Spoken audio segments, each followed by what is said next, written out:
안녕하세요. 랭킹TV입니다. 요즘 뉴스를 보면 층간소음 문제로 이웃 간의 다툼이 많다는 얘기를 종종 듣습니다.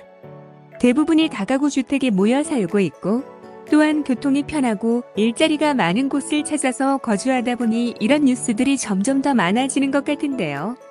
정말 우리가 사는 곳이 꽤 시끄러운 편인 건지 아니면 세계 도시들에 비해 소음이 더 심한 건 아닌지에 대한 궁금증이 생기더군요. 그래서 오늘은 세계 주요 도시들의 소음에 대한 자료를 한국과 비교해 살펴보려고 합니다. 비교에 앞서서 우선 소음의 의미와 기준에 대해 간단히 살펴보고 넘어가도록 할까요? 소음이란 각종 기계나 시설, 물체의 사용으로 인해 발생하는 강한 소리를 말하는데요. 소음의 크기에 따라 레벨을 나눈 표를 보면 다음과 같습니다. 가장 작은 소음에 해당하는 숨소리부터 가장 큰 총소리까지 다양한 단계가 존재하는데요. 한국에서의 소음 기준인 국토계획 및 이용에 관한 법률에 의하면 보통 일반 지역에서의 소음 기준은 낮과 밤이 다릅니다. 낮의 경우는 6시부터 22시까지로 50dB를 기준으로 잡고 있는데 이는 빗소리에 해당하는 정도입니다. 밤의 경우는 22시부터 다음날 6시까지에 해당하는데요. 40dB를 기준으로 도서관 소음에 해당합니다. 하지만 이는 일반적인 상황일 경우이고 도로변의 경우는 기준이 살짝 높아집니다. 일반 주거지역은 보통 낮의 경우 65dB이고 밤은 55dB입니다. 그렇다면 세계 주요 도시의 소음 레벨은 어떨까요? 다음은 주요 도시의 최저와 최고 소음의 범위를 나타낸 표입니다.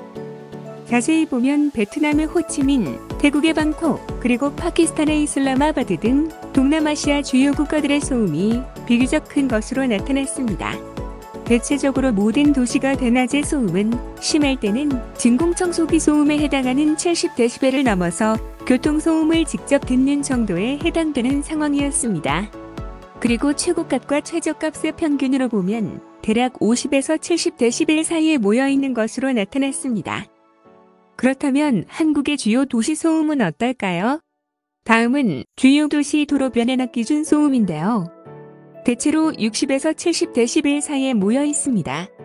앞서 본 자료인 세계 주요 도시의 소음 레벨과 동일한 방식으로 소음을 측정한 자료는 아니어서 직접 비교하기는 어렵지만 그래도 비슷한 수준이라고 생각해 볼 수는 있을 것 같습니다. 국내 광역시 중에는 광주와 대전이 비교적 소음 레벨이 낮은 것으로 나타났습니다.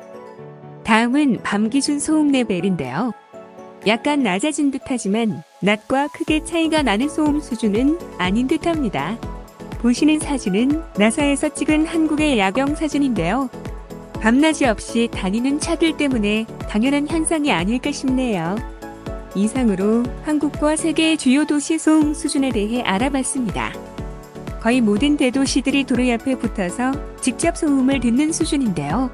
이러한 소음이 커질수록 스트레스가 높아지면서 만병의 근원이 된다고 합니다. 최근 이 때문에 한국에서도 2020년부터 타이어의 소음 진동 기준을 적용했다고 하는데요. 추후 조금은 더 소음이 줄어들지 않을까 생각하고 있습니다. 오늘 영상은 여기까지입니다.